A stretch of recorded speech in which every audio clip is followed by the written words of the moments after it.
In 2017, a 5-year plan, not only for Africa but for the world, where we're intending to double our presence and becoming, I think, 3 important things. One is one of the top 3 companies in terms of awareness among owners, among consumers, and among people who would like to work in hospitality. So when we apply that to Africa, it's very similar to the same level of ambitions, and actually we are targeting to more than double our presence. So I think by 2022 we would like to have between 150 and 200 hotels, even if it's more important the quality of the hotels than the number of the hotels. I think second, we aim in the east of the continent. Actually today we have 5 hotels, and we aim to double that presence and have around between 11 and 14 hotels. And what that will give us is actually today Radisson Blu as a brand is the #1 brand across all Africa, and that will reinforce that leadership position, and that will make us possibly one of the top 3 for sure companies across all over Africa. And that's a nice ambition, and I think that will make us, whenever an owner wants to think of a hotel in Africa, they will think of the Radisson Hotel Group, or whenever someone wants to work in a hotel, they will think, why not a Radisson Hotel? And whenever a guest, obviously, wants to come to a hotel, they will say, why not to a Radisson Hotel? Right. So you want to expand, and I believe I read that you are interested in renovating different buildings that you find already instead of building from scratch, so office buildings or apartment buildings. Right. What are the requirements that you look for when you're looking for a new property? Well, first I think is first we think about the country, and then what we look always in a country is to try to have as safe as possible environment, as a stable and I would say easy way and clear way to do business. And then third, we always look for a population, and a workforce that is not only capable but actually willing to learn. And I think that is the first criteria to say wherever we want to go and operate a hotel, that would be the environment in which we want. Then when we think a hotel are always, or most of the times, is a partnership with an owner. So what we think is we offer owners an advantage in terms of we operate very well hotels, and actually the ratios that we get as operators are among the best of the industry. And then second, we are able to manage the consumer, the revenues for the hotel, and the commercial strength we have is very strong. And then we try to partner with the owner to understand also what are their objectives. There are some owners who have a hotel and they want to have more a revenue machine and not that much profit. Some others may want short-term or long-term benefits. So I think we always try to make sure that in any project we operate, we are able to have transparent discussion on what is their long-term objectives, what are our objectives, and see if they match. We always look for hotels that can help us deliver that vision of being recognized as among owners, consumers, and people who want to work in hospitality. We always look for partners with who we build really long-term partnerships.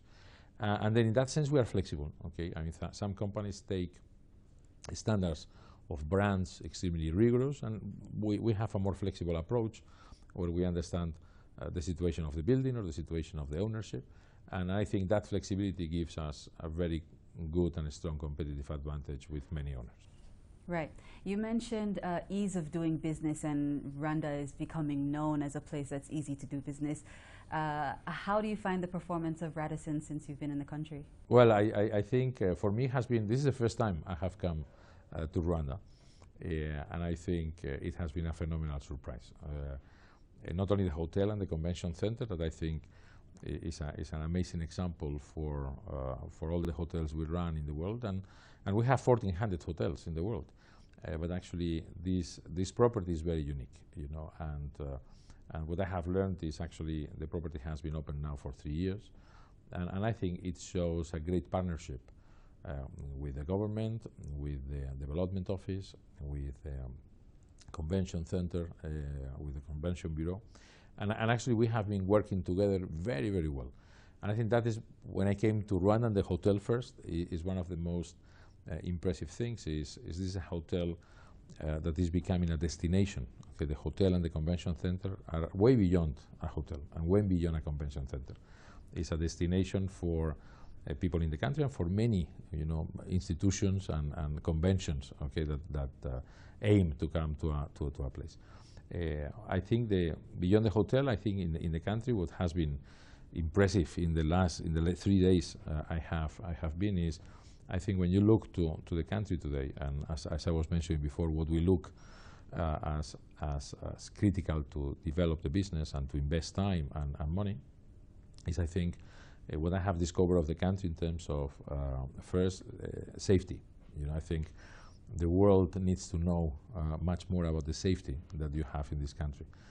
When I was coming through from the airport, okay, to the hotel, and when I visited different places in town, I mean, it was very different to the image I had in mind when I thought of coming to Rwanda. So I think that image needs to be exported, because I think that will help a lot. I think the second is all the country seems to be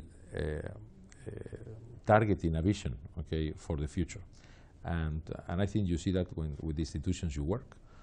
As I said, is transparent country, is very professional, people that we meet with, and a very straight way of doing business. And this is what we look. I mean, we look not to have to pay any commission to anybody. We prefer to collaborate with the communities in which we operate, and we expect the government and the institutions to help us do business well. And I think in the last years where we have had this collaboration, everything has been help, transparency, and professionalism. And I think those things are extremely good. And then third, I discovered that, sorry for my lack of culture, but I was not aware, but actually I think it's part of the things we need to do together with the outside world, is the fantastic connectivity of the country and the strong bet of the government and of the country to make of this a strong critical asset. So when you look to the map of Africa, and well, I mean, this is in the right place, okay? So I think if we are able, okay, to get the connectivity to all the locations, then this will become a safe, a clean business environment, and it has the right connectivity. And as I said, all the people I met, I would say I have found a country with a smile. I think the people you meet in the hotels, the people I met in different social activities we do, the professionals we have met, there is hope and there is positive energy for the future. And that makes all of us then be more engaged and be more proactive because there is future and we want all to have a better future. Right. You talked about building the workforce here. What plans do you have, or what's already in place for developing local skills? I think what we have found in this hotel and in the convention center is an amazing ability and willingness to learn, in such a way that if we employ around 400 people in the hotel, only 3% of them are not from Rwanda. And beyond that, in order to get that workforce trained, what we have been doing is we have been sending many people outside, so to different hotels in different countries where we were operating hotels. So they go there, they learn, and then they come back. And they come back with much more knowledge that they deploy to others. So I think there's a training program that is very serious. And I think at the same time, the people that we send to all those programs and to all those trainings are really willing